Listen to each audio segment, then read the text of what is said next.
गंगा के किनारे एक वन में एक खरगोश रहता था। उसके 3 मित्र थे, बंदर, सियार और ऊदबिलाव। चारों ही मित्र दानवीर बनना चाहते थे। एक दिन बातचीत के क्रम में उन्होंने उपौसत के दिन परम दान का निर्णय लिया, क्योंकि उस दिन के दान का संपूर्ण फल प्राप्त होता है।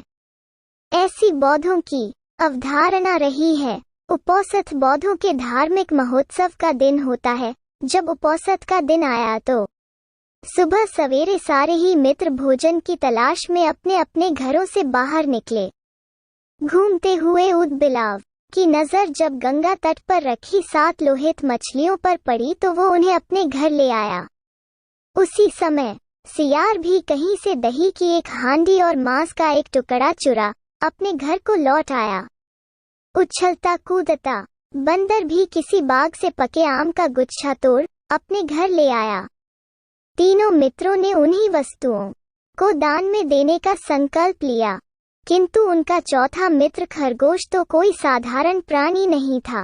उसने सोचा यदि वो अपने भोजन अर्थात घास पात का दान जो करे तो दान पाने वाले को शायद ही कुछ लाभ होगा। अतः उसने उपौसत के अवसर पर याचक को परम संतुष्ट करने के उद्देश्य से स्वयं को ही दान में देने का निर्णय लिया।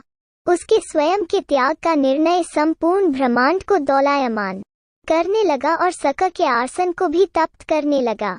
वैदिक परंपरा में सक को शक्र या इंद्र कहते हैं। सक ने जब इस अति अलौकिक घटना का कारण जाना तो सन्यासी के रूप में वो उन चारों मित्रों की दान परायणता की परीक्षा लेने स्वयं ही उनके घरों पर पहुंचे।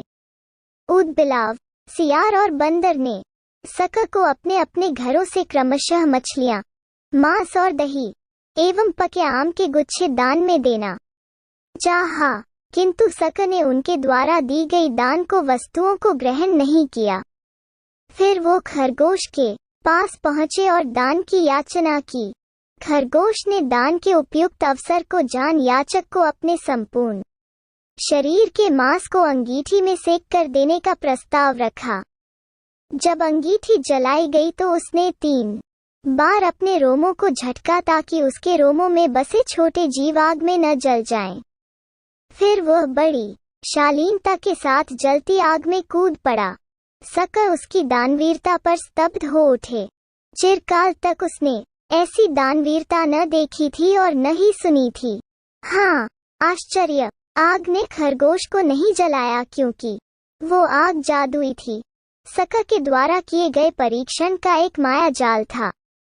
सम्मोहित सक ने तब खरगोश का प्रशस्ति गान किया और चांद के ही एक पर्वत को अपने हाथों से मसल चांद पर खरगोश का निशान बना दिया और कहा, जब तक इस चांद पर खरगोश का निशान रहेगा तब तक हे खरगोश, जगत तुम्हारी दानवीरता को याद रखेगा।